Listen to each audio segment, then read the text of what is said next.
He was used to chaos. Stock prices rising and crashing. Boardrooms filled with suits that smiled when he failed. Reporters that waited outside his mansion for any new headline. And a house that echoed at night. But nothing prepared him for that call. He had just stepped out of a helicopter, a glass of cold water in one hand, phone in the other, ready to ignore the world like he always did. Then it rang. Her name on the screen. He hadn't seen her in over a year. Not since that night. Not since she slammed the door and told him he didn't know how to love anything that didn't make him money. He hadn't forgotten her voice, but he had trained himself to forget the weight of it. He paused, stared at the name, tried to tell himself not to answer. But he did. Hello. His voice cracked and steady at once. There was silence. Then a breath. Are you free tomorrow? Her voice was softer than he remembered, but tired. Why? He asked carefully. He didn't want to hope. I need to show you something. It's important. He checked his watch. Meetings lined up back to back. People flying in from New York. A contract signing in the evening. But he said okay. What time? He asked. She gave him an address. Didn't say anything else. Didn't say goodbye. Just, see you there. He didn't sleep that night. He kept staring at the address, typing it into Google, checking what was around it. Hospitals, a women's clinic, an apartment building with peeling paint. Why there? Why now? He woke up early, left without telling his assistant, told his driver he'd drive himself. It was raining, light, silent. He drove slow, which was unusual for him. Usually he was racing against time, but now, time felt like it was racing towards something he didn't understand. When he reached, he parked across the street, stared at the window she had texted him to look for. 3rd floor, corner. A light was on. He got out, locked the door, walked toward the building with a kind of nervous he hadn't felt since high school. There was no elevator, just narrow stairs, and the sound of a crying baby somewhere in the building. He knocked. No answer. Then he heard her voice. Come in. It's open. He stepped inside. There she was. Hair messy. Eyes swollen. No makeup. No mask. She didn't say anything. Just turned around and walked back into the small living room. He followed. And that's when he saw the baby. 3 months old. Wrapped in a light blue blanket. Asleep on a makeshift crib made out of 2 pushed-together chairs and pillows.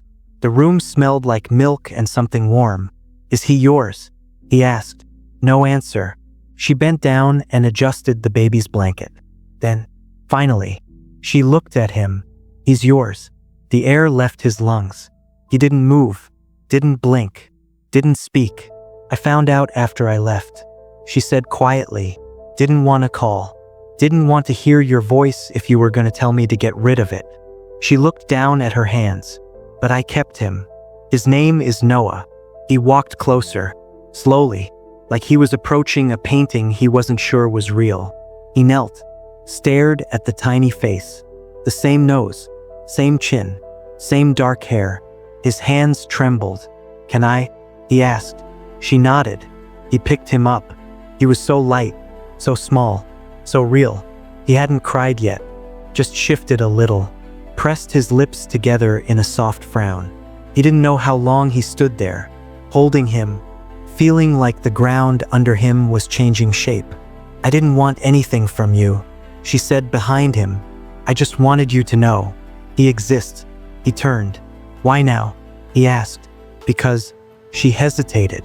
Because he started smiling this week. And the smile, it looks exactly like yours. He stood in that small living room, holding a child he never knew he had, and for the first time in years, he had no words. Not for her, not for himself, not even for the baby. He just stared at the tiny eyelashes, the little mouth moving in sleep, the chest rising and falling softly like waves on a quiet beach. Noah. She had named him Noah. The name settled into his mind like it had always been there, like he had known it before she said it. The silence between them stretched, heavy, uncomfortable, but honest. She poured a glass of water, sat on the edge of the couch. Her fingers curled around the glass like she was holding something fragile. Maybe it was herself. Why didn't you tell me earlier? He asked finally. His voice was low, controlled. She didn't answer right away. Because I thought you'd say it wasn't your problem. Because I didn't want to be a file in your lawyer's drawer. Because I didn't want to owe you. Her voice cracked on the last line, but she kept her eyes on the floor. He looked at her. Really looked.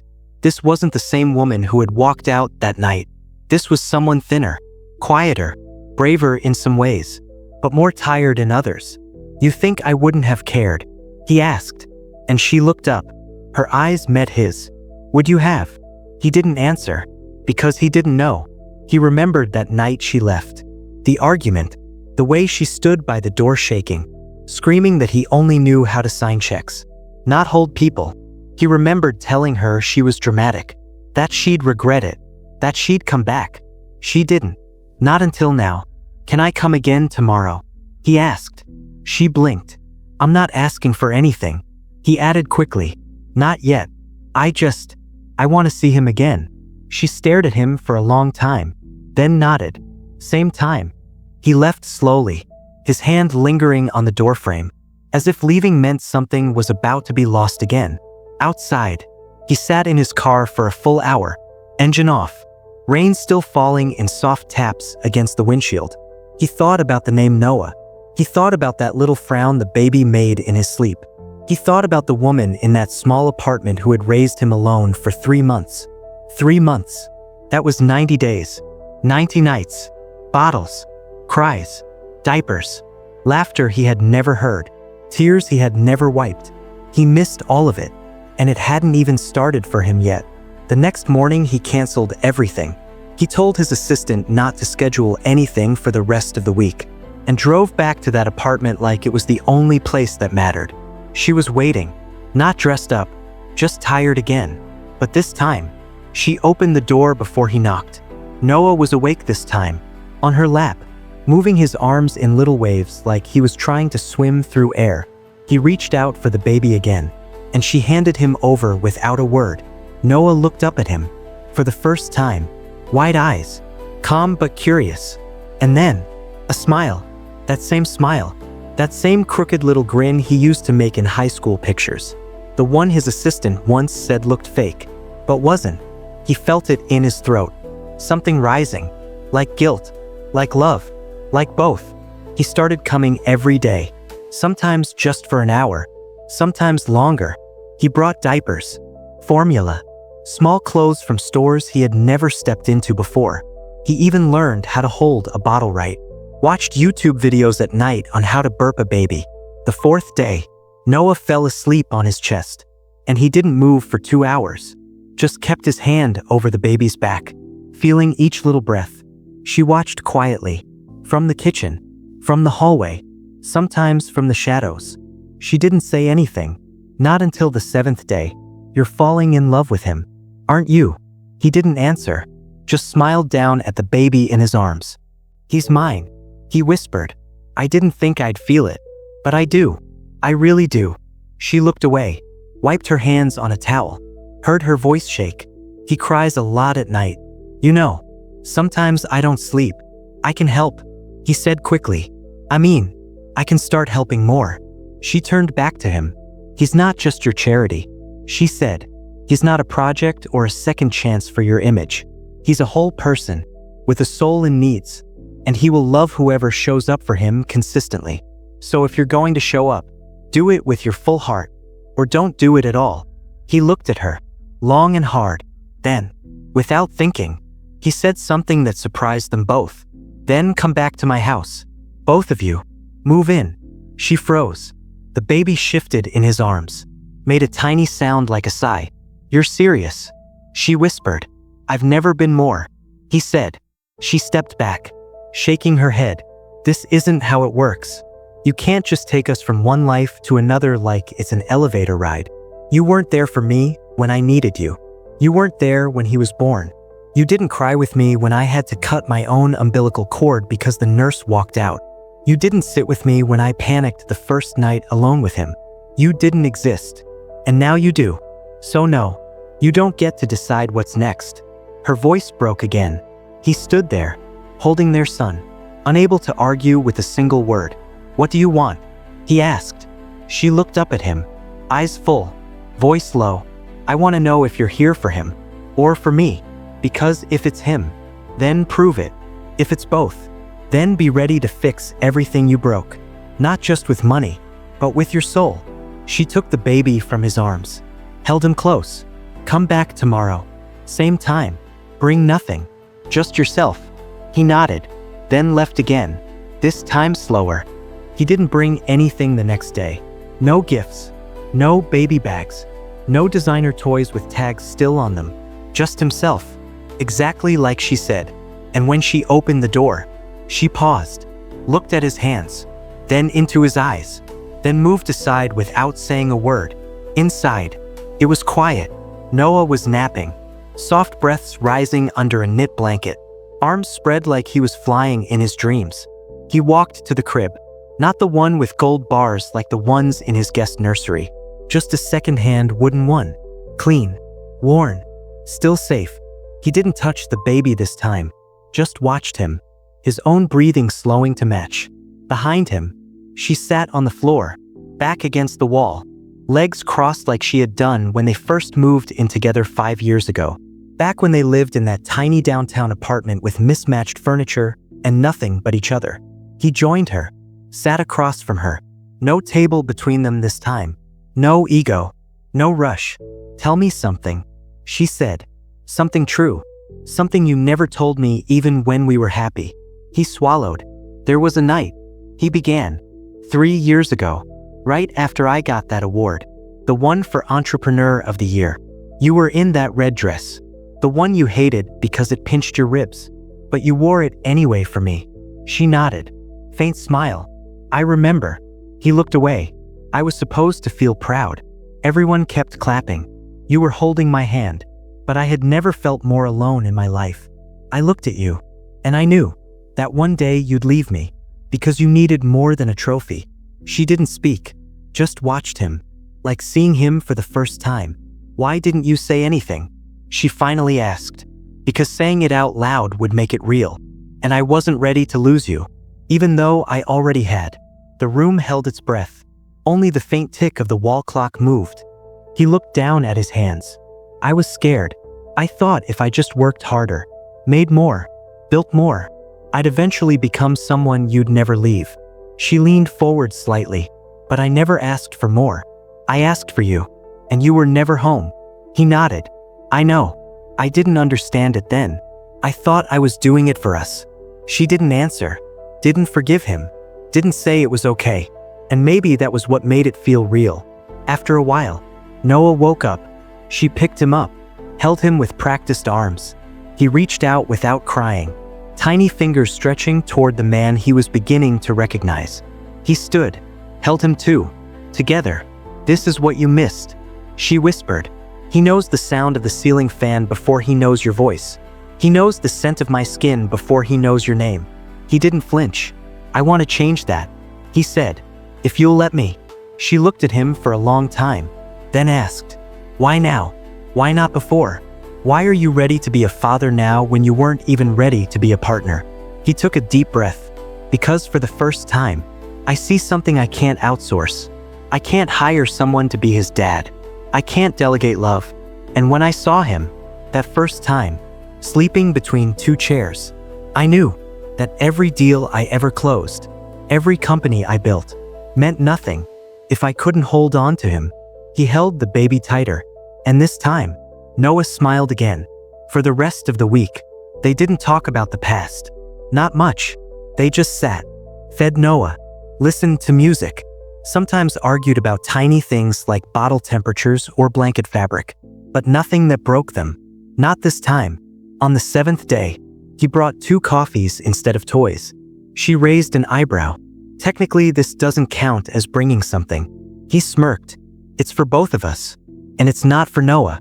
She took the cup, didn't smile, but didn't argue. After Noah went down for his nap, she surprised him. I'm thinking of moving, she said. His heart stopped. Out of the city, she added. Somewhere quieter, more space, trees maybe.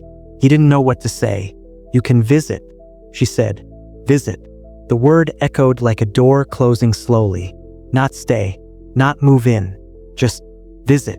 He nodded, then, bravely, asked the question he'd been carrying for days. Do you still love me? Even a little? She didn't answer right away. She looked at the crib. Love isn't the question, she said finally. Trust is. He felt that, felt it deep, because love, he could try to earn that back. But trust, that took something else entirely. He stood, walked toward the crib, watched Noah sleep, his tiny hand curled around the edge of the blanket. He turned back to her. Then I'll stay right here, every day, until you don't have to ask if I'll show up, until you look at the door and know I'm behind it. She watched him, tired, hopeful, scared. She didn't say yes, didn't say no, but she didn't ask him to leave either. And maybe, for now, that was enough. He came again, like he promised, every morning at 9, with nothing in his hands, just a tired heart and a growing ache to belong. She had stopped asking why, stopped watching the door like she didn't believe he'd show. Now, she just left it open, as if she knew he would always walk through. Noah had started recognizing his voice, turning his head, lifting his arms, grabbing the fabric of his shirt and not letting go. And that changed everything. He wasn't just visiting anymore. He was becoming something he had never been, not even to himself. A father. He wasn't sure when it happened, but it did. Maybe it was the way Noah cried louder when he left, or how he stopped crying the moment he picked him up. Maybe it was the first time he fed him without spilling, or the night he sang to him without meaning to. Or maybe it was when she fell asleep on the couch, exhausted, and he stayed up alone, rocking Noah for hours in the dark, listening to the small hums a baby makes between dreams. He hadn't touched a laptop in days, hadn't answered a single investor, and somehow, he didn't care. He was still a millionaire, but nothing in his bank account mattered anymore. Not when Noah smiled, not when he said BA, and then laughed like he had just invented language. Then came the night. It wasn't supposed to be anything special. It was raining, like it always did this time of year. He had stayed late again. She didn't mind anymore. Noah had a fever, not high, but just enough to worry them both. She had fallen asleep in a chair beside the crib, arms folded, hair messy. He sat on the floor, holding the baby against his chest, whispering something soft, a story from his childhood, about a paper boat he made once that never sank. Noah looked up at him, eyes wide and glassy, and then, out of nowhere, he said it, just a sound, maybe an accident, but then again, stronger, clearer, Dad. He froze. Tears filled his eyes before he could stop them. He looked at her, still sleeping, and whispered. He said it. He said Dad. He couldn't stop smiling, couldn't stop crying. He held Noah tighter, as if afraid the moment would vanish if he moved too quickly. She woke to the sound of his quiet laugh, saw his wet eyes, saw Noah resting on his chest like he belonged there. What happened? She whispered. He looked up at her. He called me Dad. She didn't speak, didn't smile, just walked over, sat beside them, rested her head on his shoulder. They didn't say anything else, because some moments don't need words. The next morning, he didn't leave.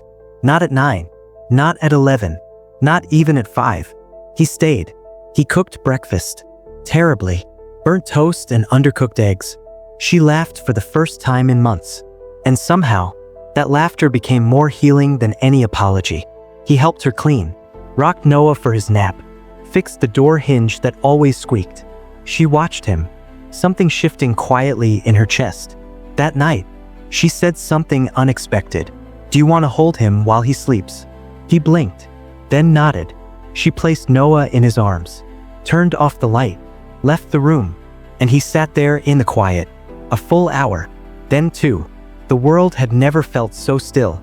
The next few days passed like scenes in a movie he didn't want to end. He stayed for dinner, helped fold laundry, sang lullabies he didn't know he remembered. She started looking at him longer, not just with tired forgiveness, but with something else, Something almost like the old her. Before the money. Before the silence. Before he let her walk out that door. Then one morning, he came with a bag in his hand. She raised her eyebrows. "You brought something." He nodded, pulled out an envelope. "What is this?" she asked. He handed it to her. Opened slowly. Inside, a deed. "I bought a small house. Outside the city. Quiet. Trees. No reporters. No noise." She stared at him. "For you and Noah," he said. "Not for me. Not to win you back. Just so you two can breathe." She looked down at the papers. And for the first time in a long time, she cried in front of him. Without turning away, he reached out, touched her hand, but didn't say a word. Let her cry. Let her feel whatever she needed to. When she finally looked up, her voice broke. "Why are you doing all this now? Why didn't you fight for us before? When I was begging you to choose us over the world?" He exhaled.